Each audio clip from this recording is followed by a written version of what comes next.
The restaurant was almost empty when the billionaire walked in, the kind of quiet Tuesday afternoon that made the fluorescent lights buzz just a little too loudly.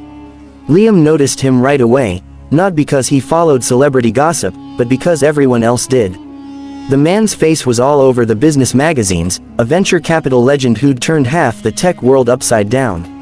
People whispered whenever he entered a room. The staff straightened their aprons. Even the manager smoothed her hair. But Liam didn't have time to be intimidated. He'd already worked a double shift, and his feet felt like they were packed with sand. His 6-year-old daughter, Emma, needed new shoes, and the electricity bill was due tomorrow. So when the billionaire sat down in his section, Liam squared his shoulders, grabbed his notepad, and approached. The man didn't look up, just kept tapping at his phone.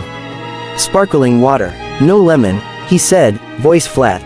"Of course, sir," Liam replied, forcing a smile. The order was simple, almost absurdly so: grilled salmon, steamed vegetables, no sauce.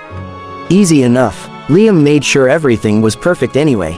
This could be a big tip, maybe even enough to cover the shoes and part of the bill. He didn't count on it. Rich people could be unpredictable, but hope was a survival skill in the service industry. Throughout the meal, the billionaire barely spoke. He typed furiously, paused, frowned, typed some more. He ate quickly, efficiently, like someone consuming fuel rather than food. When he finished, he tossed his napkin on the plate and waved vaguely in Liam's direction. "Check." Liam brought it over. The man barely glanced at it before swiping his black card through the reader and signing the slip with a sharp flick of his wrist. Then he stood, slid his phone into his pocket, and walked out without a single word. Liam sighed. It wasn't the silence. He was used to that. It was the bright, unmistakable 0.00 written in the tip line. Not even $1, not even loose change, just a blank insult. He closed his eyes for a moment, letting the disappointment wash over him. There went the shoes. There went the extra groceries he'd hoped to buy today. He collected the plates, shaking his head. Wealth didn't always mean generosity, he'd learned that long ago. But as he lifted the salad plate, something caught his eye. A folded piece of paper. Thin, white, placed deliberately beneath the edge of the plate so it wouldn't blow away. Probably a complaint, he thought bitterly. Maybe the vegetables weren't steamed enough for his taste. Liam wiped his hands on his apron and unfolded the note. His heart stopped. "If you're reading this, I need your help." The handwriting was surprisingly neat, steady but rushed. "I didn't leave a tip because I didn't want attention. Someone may be watching me. Go to locker 318 at the North Station bus terminal. The code is 2295. Take what's inside," and read the instructions. Liam blinked. Was this a joke? Some kind of scavenger hunt? A prank from one of the chefs? But the billionaire didn't seem like the prankster type. And the note felt urgent. Heavy, in a way paper shouldn't. He read it again. "I need your help." Those words sat like a stone in his chest. Logic whispered that he should ignore it. He had a daughter to care for. Bills to pay. A life that didn't include bus station lockers or messages from billionaires. But another part of him, the part that had once dreamed of bigger things, the part that still believed in doing the right thing, wouldn't let him throw the note away. By the end of his shift, he'd convinced himself he'd at least go look. He couldn't live with the what if otherwise.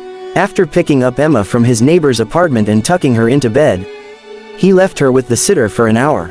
The bus terminal smelled like old metal and stale coffee. People moved briskly through the long corridors, bundled in jackets against the cold night air. Liam found locker 318 along the far wall.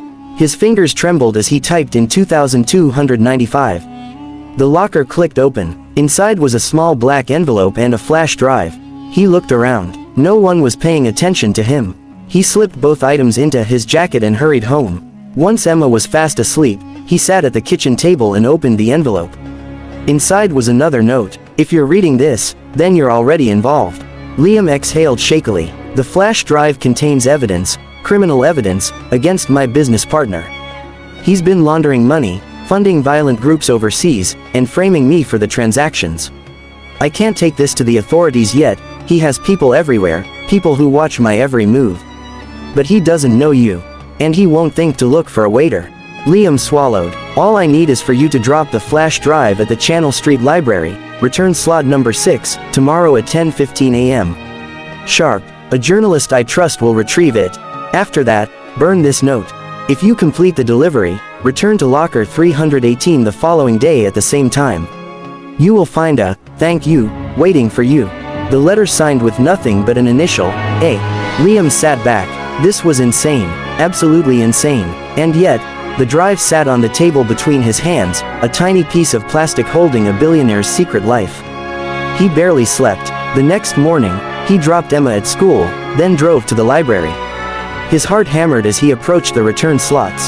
Slot number 6 looked no different from the others.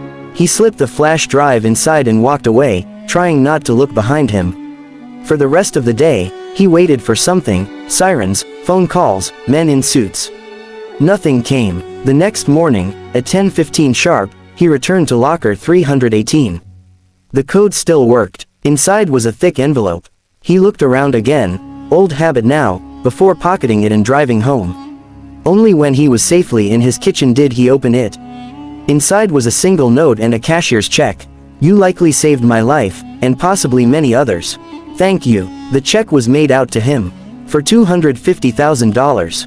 Liam sank into the nearest chair. His hands shook. His breath came in short gasps. It didn't feel real, but it was. Attached to the check was one more line, handwritten like the others. And for the record, I didn't leave a $0 tip.